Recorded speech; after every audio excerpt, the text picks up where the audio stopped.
વલ્લભાદ દયારામભાઈના ચંદ્રાવલા 21મો ચંદ્રામલો ચાલે છે.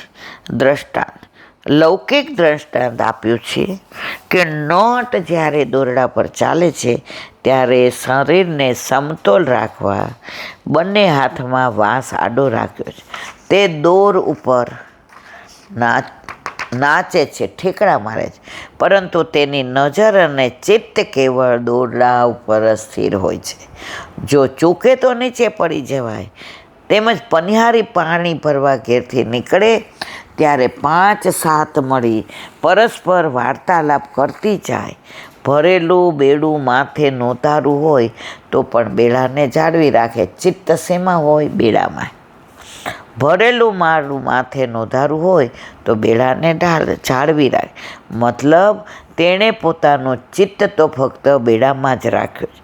બાકી બધી ક્રિયા મનથી થતી. આવી જ રીતે સંસારના દરેક કાર્ય કરવા, પરંતુ ચિત્ત તો ભગવાનમાં જ રાખવું.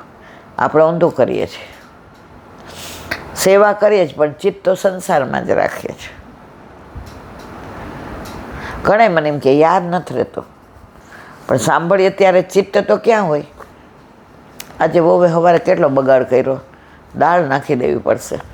કીધું સાંજે દાળ ઢોકળી કર, પણ માયની જ નહીં. જુઓ, સત્સંગમાં બેઠા છીએ, પ્રભુની લીલાનું અનુસંધાન ચાલે ને આપણું ચિત્ત ક્યાં ગયું? દાળ વૈધી. વહુનો વાંક કાઢવો બહુ ગમે આપણને. આ ઉદ્દેશ એક દ્રષ્ટાંત આપ્યું છે. પરાય ચીજ ઉપર પોતાનો હક નથી, છતાં પરાયમાં મન લાગ્યું તો જાર ચિત્ત કહેવાય. આપણે જેની હારે પરિણામ હોય એમાં જ ધ્યાન રખાય, બીજામાં આપણું ચિત્ત જવા દેવાય નહીં. જે ઘરમાં રહે બધું કામકાજ સંભાળે, પણ ચિત્ત ઘરમાં નહીં. ચિત્ત તો જાર સંબંધની સાથે હોય. કોઈ પુરુષને બીજાની હારે પ્રેમ થઈ જાય તો પત્ની હારે રહે, વાતો કરે, ખાય પીએ, પણ સતત એનું મન ઓલી જે બીજી સ્ત્રી હારે એને પ્રેમ થઈ ગયો છે એમાં હોય છે.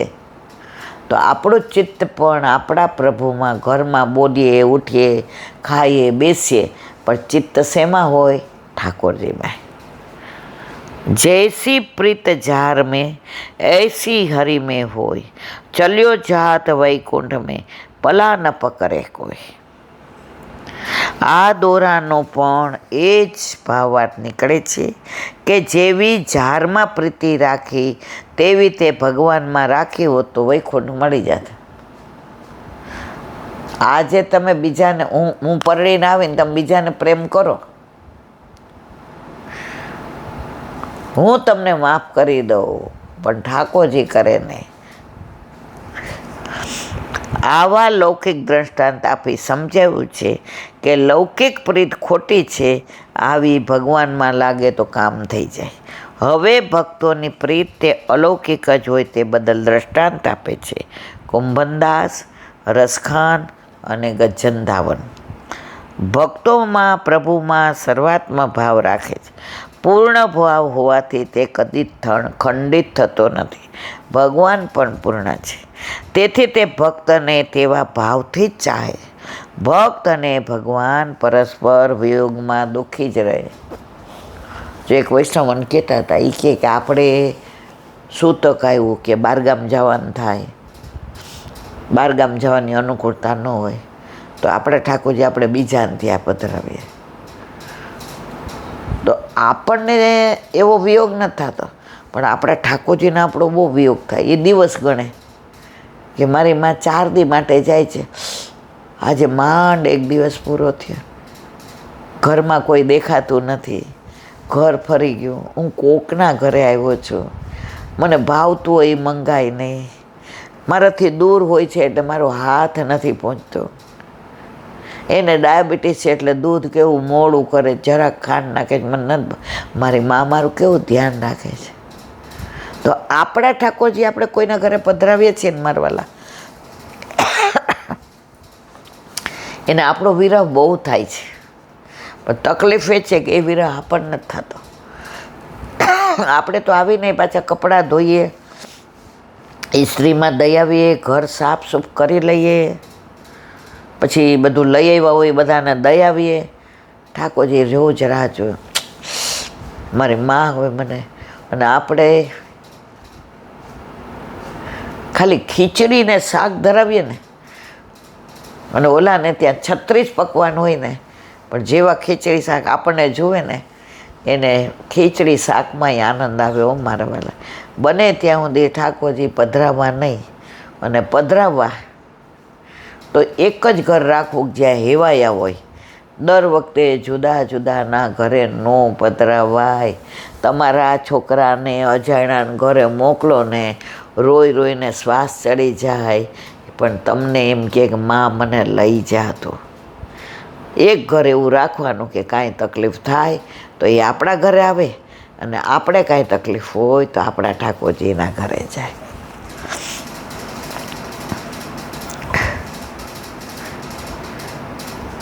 ભગવાન પણ પૂર્ણ છે, તેથી તે ભક્ત એવા જ ભાવથી ચાહે છે. ભક્ત અને ભગવાન પરસ્પર વિયોગમાં દુઃખી જ રહે છે. તે જુદા રહી શકતા નથી. ભક્તની મતિ અને રતિને સંસારી જીવો સમજી શકતા નથી, કારણ કે તેઓ તે રસે ગયા જ નથી. તેથી કદાચ નિંદા પણ કરે, પણ ભક્ત કોઈથી ડરતો નથી. જો નિંદા તો બધા કરવાના જ છે. સાંભળીને દુઃખી કેમ થઈએ? આપણે ખોટા હોઈએ ને તો દુઃખી થઈએ. સાચા હોઈએ તો જેને જે બોલવું હોય તે બોલે. આપણને કાંઈ ખોટું કરતા હોય તો ચોક્કસ ડરવાનો. પણ જો તમે સાચા છો, બિંદાસ, તારે જે બોલવું હોય બોલ. મારો પ્રભુ જાણે છે કે આમાં મારો ક્યાંય વાંક નથી. અને છતાંય લોકો તો એવી એવી વાર્તાઓ બનાવે ને, આમ આપણે કલ્પના ન કરી શકીએ. અને લોકો એને સાથ દેવાય વાળા હોય. ઓલો સ્મયંતક મણી ઠાકોરજી ઓલો સત્રાજીત લઈ ગયો, સત્રાજીતનો ભાઈ પ્રસન્નજીત, તો આડ ચડાવ્યું બધા દ્વારકાધીશ ઉપર. હવે પ્રભુ જેવા પ્રભુ ઉપર આડ ચડાવ્યું. લોકો કહેવાય અરે દ્વારકાધીશ આવું ન કરે, મને થોડો ચોરાય, પ્રભુ ક્યાં તો જો. ગામના મોઢે ગયણા ન બંધાય. હવે મળી ગયો એટલે શું કે દ્વારકાધીશ થોડા એવું કરે, એ કાંઈ થોડા ચોરે જો તરત. તો મારા વાલા, કુછ તો લોગ કહેંગે, લોગો કા કામ હે કહેના. શ્રી વલ્લભાધીશ. સુબોધિનીજીનું પાન વલ્લભ કરાવે તો થાય, અને સ્પર્શ કરવો આપણા બસની વાત નથી. પ્રભુ દ્વારકા પધાર્યા એનું અનુસંધાન હવે આગળ. આત્મતુલ્ય બલે યથા આત્મદેહસ્તુલ્યમ બલમ યેશામ. આત્માની સમાન બળવાળા જેવો આત્મા દેહ તેની સમાન છે. બળ જેવોનું તેવા, અથવા આત્મા વાયુરવા. દેહ સિવાય માત્ર ઇન્દ્રિયોથી સતયુગ અંતઃકરણની રક્ષા થતી નથી. તે માટે કહે છે, જેવા પ્રકારે યાદવોના દેહ છે તે પ્રમાણે રક્ષા કરવામાં પણ તેઓ સમર્થ છે. દ્વારકાની રક્ષા યદુકુળના 6 કુળ એ લોકો કરતા હતા, એનું અનુસંધાન કરે છે. અંતઃકરણની રક્ષા ગુણોથી થાય, તેથી અહીં દેહની રક્ષા ઉપયોગી નથી એવી શંકા થાય. માટે કહે છે, આત્મા એટલે વાયુ, તેની સમાન બળવાળા યાદવો છે. અહમ મનોરભવમ સૂર્યંશ. હું મનુ થયો અને સૂર્ય થયો. એ સૂત્રમાં અહંકારના દેવને વાયુ કહેલો છે. આ સૂત્ર ઋગ્વેદમાં આવેલું છે. આ ઋગ્વેદના 10 મંડળો છે. આ બધું આપણા કામનું, મને ન સમજાય અને હું સમજાવી ન શકું, પણ સુબોધિનીજીમાં અનુસંધાન છે એટલે આપણે વાંચવાનું. અને પશુઓમાં 10 પ્રાણો છે. શ્રુતિ પ્રમાણે પ્રાણ પણ 10 છે. પ્રાણ અને મંડળની સંખ્યા સરખી હોવાથી વાયુનું સૂચન કર્યું છે. તેથી પણ આત્મા એટલે વાયુ એવો અર્થ થાય છે. અથવા બલ એટલે સેના. આત્મા એટલે ભગવાનના સમાન સેનાઓની, એની સેનાવાળા દરેક યાદવો છે. એટલે કે જેમ અંતર્યામી અંતઃકરણને સન્માર્ગમાં જવાની પ્રેરણા કરે છે, ત્યારે અંતઃકરણ સન્માર્ગમાં પ્રવૃત્ત થાય છે. પરમાત્મા અંદર બેઠો છે, એ સન્માર્ગે લઈ જાય ને તો આપણે જઈએ, બાકી આપણે દુર્માર્ગે જ જઈએ એવા છીએ બધા. અને તેથી સન્માર્ગની રક્ષા થાય છે. તેમ 6 પ્રકારના યાદવો દ્વારકાની રક્ષા કરે છે. તે બધા ભગવાનના જેવી સેનાવાળા છે. બધા યાદવો દ્વારકાપુરીમાં પ્રવેશ કરીને રહેલા છે. તે માટે દ્રષ્ટાંત આપે છે. નાગય ભોગવતી મેં, જેમ નાગલકો ભોગવતી નગરીની રક્ષા કરે છે, તેમ યાદવો દ્વારકાપુરીની રક્ષા કરે છે. અથવા નાગય પ્રાણો શરીરમાં પ્રવેશે તેમ દ્વારકામાં પ્રવેશેલા છે. ભોગવતી એટલે શરીર.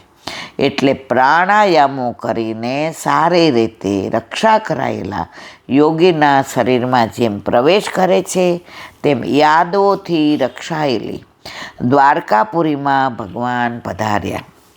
અથવા ભોગવતી એટલે પાતાળ ગંગા.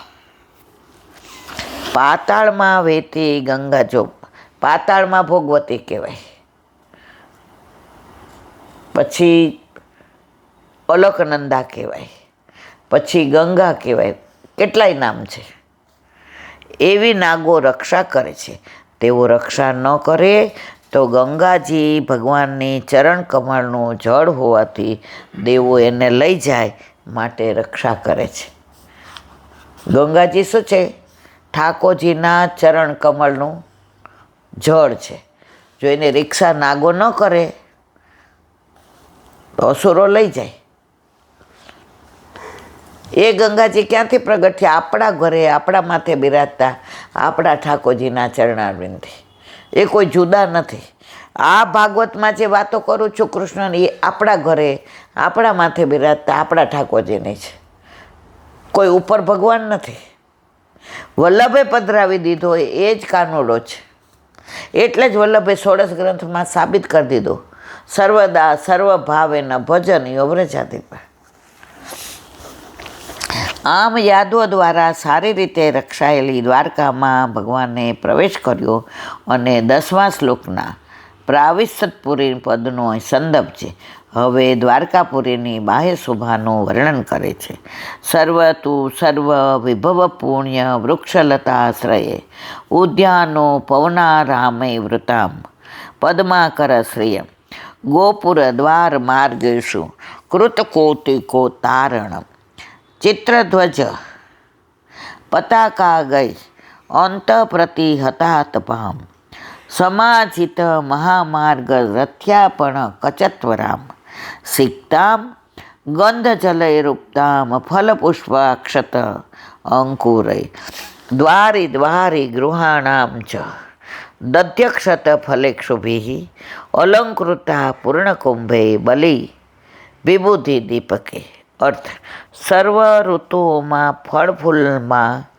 ફળ ફૂલના વૈભવથી શોભતા વૃક્ષો અને લતાઓ જેમાં હતા, એવા બગીચા, ઉપવન અને આરામગૃહ, વિવિધ કમળોની શોભાથી તળાવો જેની ચારે બાજુ આવેલા છે, જેના મુખ્ય પ્રવેશદ્વાર, દરવાજા અને માર્ગોમાં કૌતુક ઉત્પન્ન કરનાર તોરણો બાંધ્યા હતા. અને મુખ્ય રાજ્ય માર્ગોમાં ચિત્ર વિચિત્ર ધજાઓ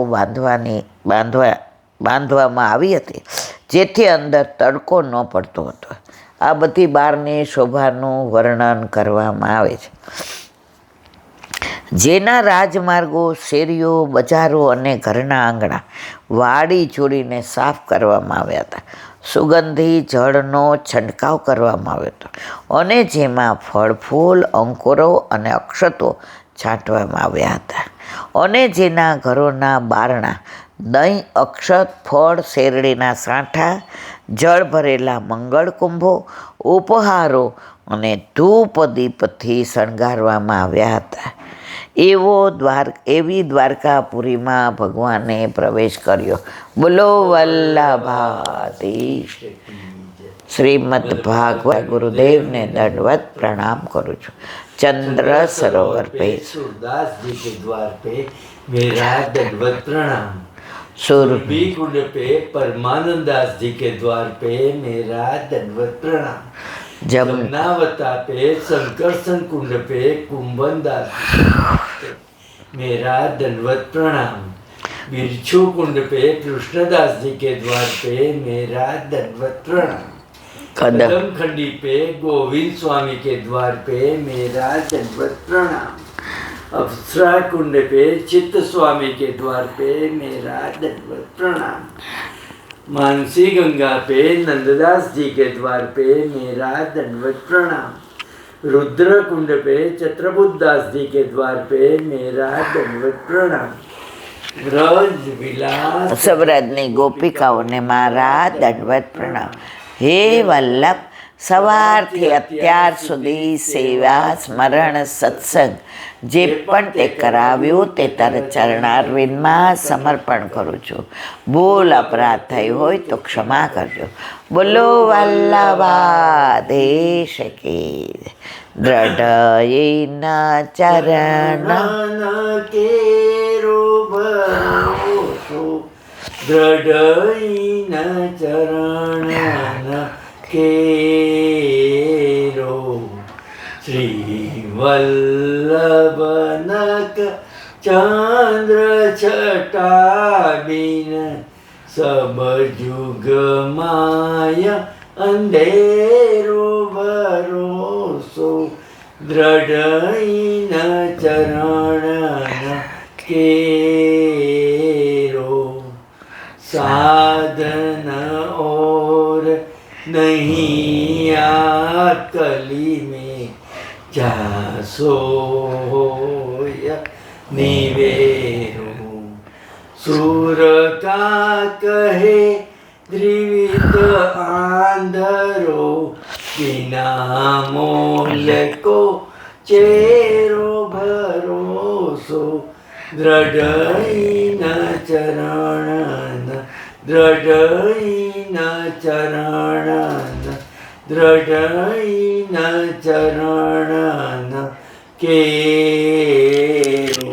શ્રીમાધીશ की जय। આજનો આ સત્સંગ મારા વલ્લભના ચરણારવિંદમાં સમર્પણ કરું છું। ભૂલ અપરાધ થઈ હોય તો ક્ષમા કરજો। આ મારા વલ્લભની વાણી અને ભૂલો એ માર। બોલો વલ્લભાધીશ કી બધાય વૈષ્ણવને જાજા કરીને જય શ્રી કૃષ્ણ।